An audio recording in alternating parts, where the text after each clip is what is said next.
Historia del arte.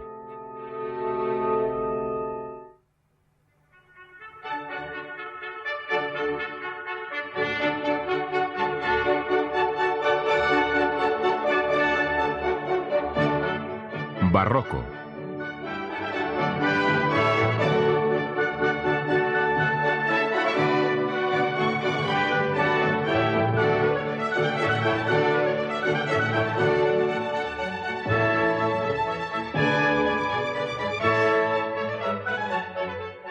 El triunfo es el gran tema central del barroco. El triunfo es sinónimo de gloria. En la gloria el tiempo madura y se transforma en eternidad. La época del barroco es la época de la fantasía. Una fantasía que necesitaba desesperadamente proporcionar al pueblo un escape espiritual de los pesares de su época. El hambre, las epidemias, las guerras de religión y la amenaza turca. Nunca antes había sido tan grande el deseo de lograr fama eterna a través de la gloria y el honor.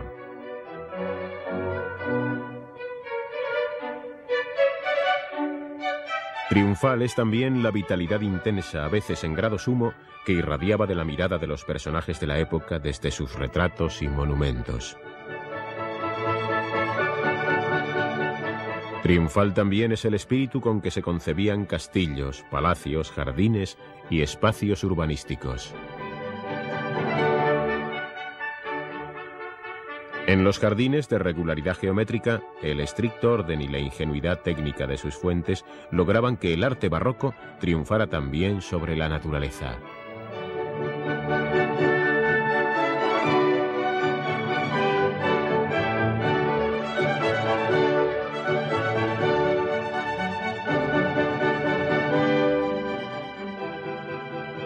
Las construcciones y los cuadros de esta época, en la grandeza de su concepto, nos hablan de un lenguaje simbólico que todavía hoy entendemos.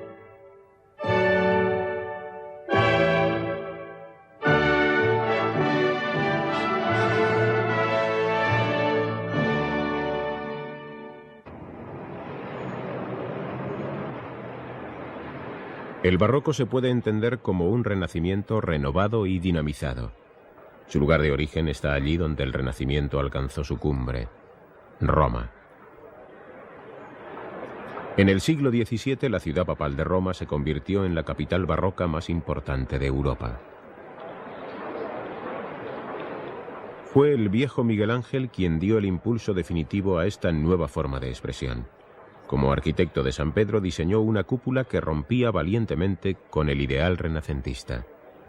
En lugar del hemisferio corriente, puro pero de aspecto pesado, se decidió por un vigoroso alargamiento de la elipse.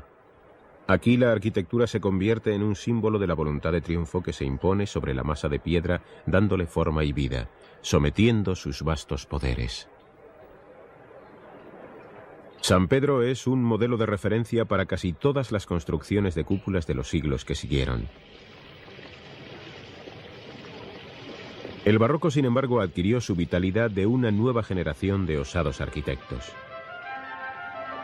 El joven Carlo Maderna creó una obra de arte con la disposición orgánica de las increíbles dimensiones de la fachada de San Pedro.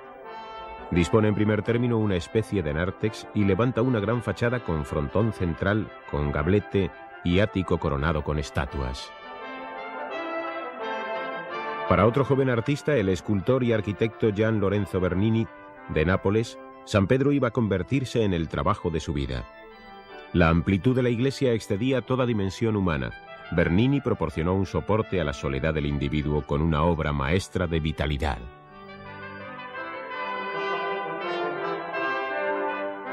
Bajo la cúpula, sobre la tumba de Pedro, el príncipe de los apóstoles, construyó en 1624 el magnífico tabernáculo de bronce.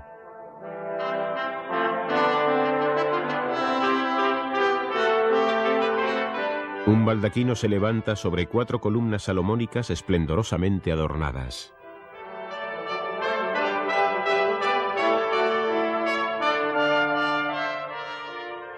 La creación de Bernini no es una arquitectura pura, es algo más que eso. Arquitectura y escultura se funden en un efecto plástico, en una arquitectura escultural en la que los adornos conforman las columnas, capiteles y vigas, y los dotan de vida propia.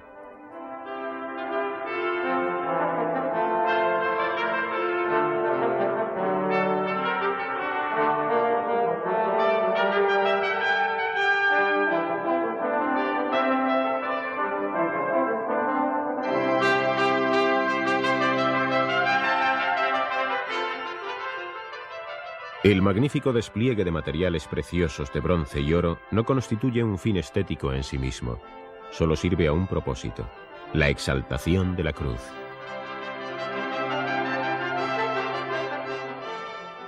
Bernini ya no era un joven cuando creó su segunda gran obra de arte para San Pedro, el altar del presbiterio. A través de los muros se filtra una luz celestial hasta el interior. La etérea y trémula luz alrededor de la cúpula del Espíritu Santo se transforma en vigas doradas, en nubes y ángeles que se ciernen en derredor de un trono de bronce. Los padres de la Iglesia de Oriente y Occidente glorifican la Cátedra Petri, el trono del Príncipe de los Apóstoles. El altar de Bernini es un escenario para lo celestial, en el que se mezclan todas las formas del arte y efectos ópticos.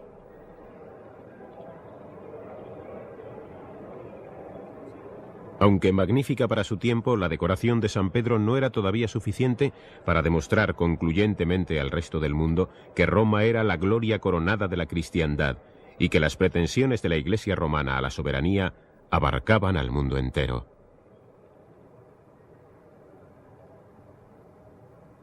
Bernini presentó de nuevo un brillante proyecto. Transformó la amplia y desolada extensión frente a la iglesia en un inmenso atrio rodeado de columnas. El mismo Bernini lo identificó con los dos brazos de la Madre Iglesia, brazos que lo abarcan todo, que abrazan a los católicos y fortalecen su fe, y que desean reunir a los herejes con la Iglesia e iluminar a los infieles con la verdadera fe.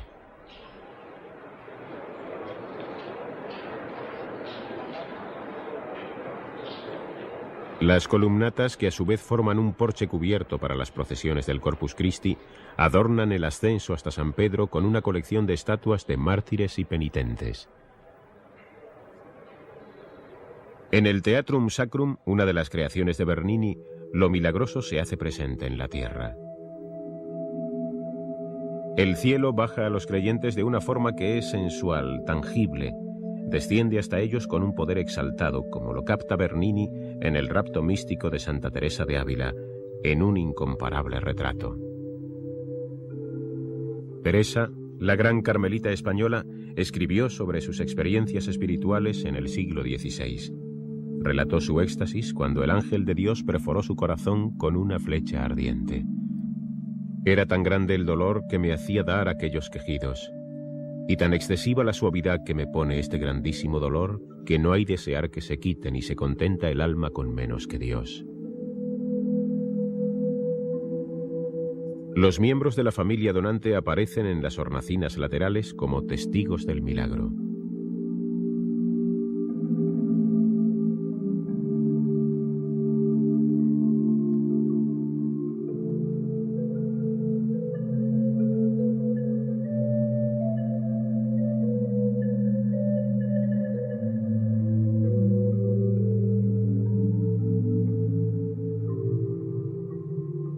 Antes de Bernini nadie había osado retratar esta experiencia con una sensualidad tan directa.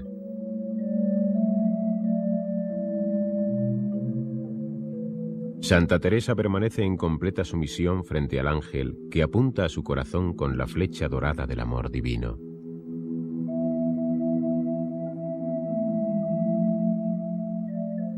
A esta representación se le ha reprochado con frecuencia su no disimulado erotismo, y un distinguido contemporáneo de Bernini comentó en su tiempo: «Si esto es amor divino, también yo lo conozco».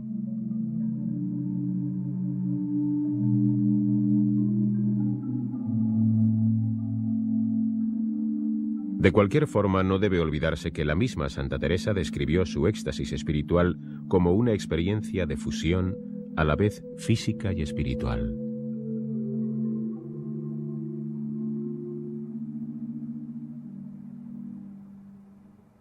En el arte de la escultura sobre mármol, Bernini alcanzó cotas sin precedentes.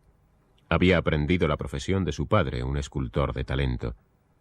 En su juventud ya se había aventurado casi hasta los límites del reino de lo posible.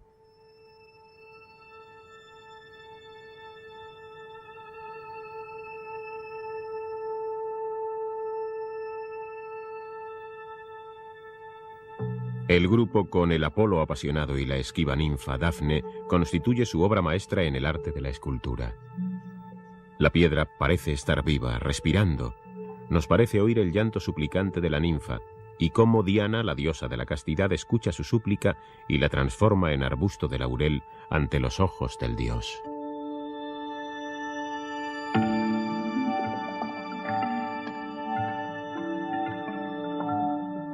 Apolo toca a la ninfa esquiva, piensa que ya la posee cuando de repente surgen de su pelo y manos ramas y hojas, y de sus pies raíces que la fijan a la tierra.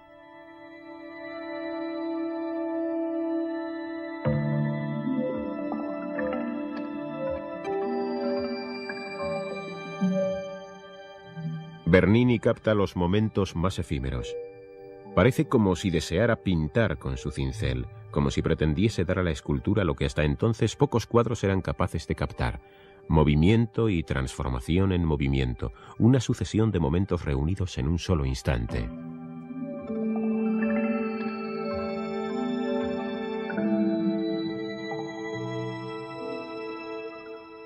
El David también va más allá de todos los conceptos convencionales de escultura. Con toda su fuerza dobla la onda para hacer su disparo fatal sobre Goliat. Su adversario no está retratado y aún así está presente en la escena como objetivo. David no está solo, está completamente absorbido por su invisible oponente.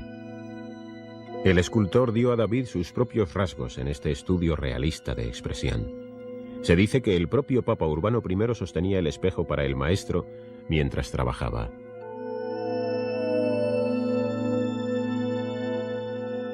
Las esculturas de Bernini llenan de vida la habitación, la cargan de una tensión que atrapa al espectador.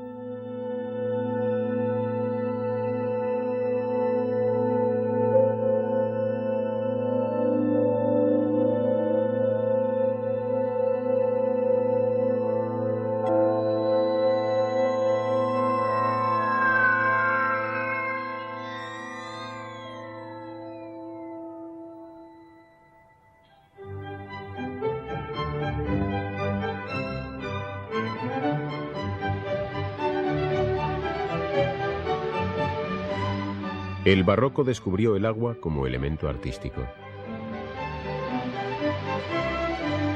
Su vivificante poder se emplea en fuentes. Surgiendo hacia arriba y cayendo en cascadas, al agua no se le da un simple uso cotidiano. Se honra este elemento con magníficos emplazamientos.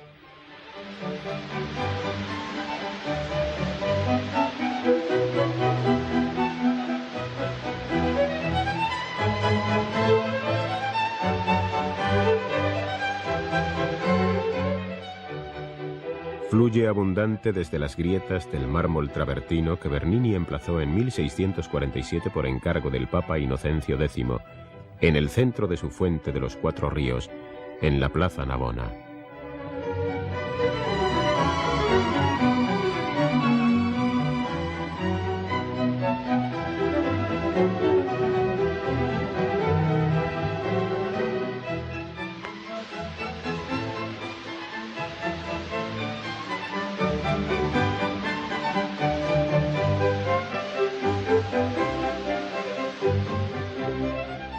Los lados de las rocas que simbolizan la tierra acomodan las encarnaciones de los cuatro ríos del mundo: el Nilo, el Ganges, el Danubio y el Río de la Plata.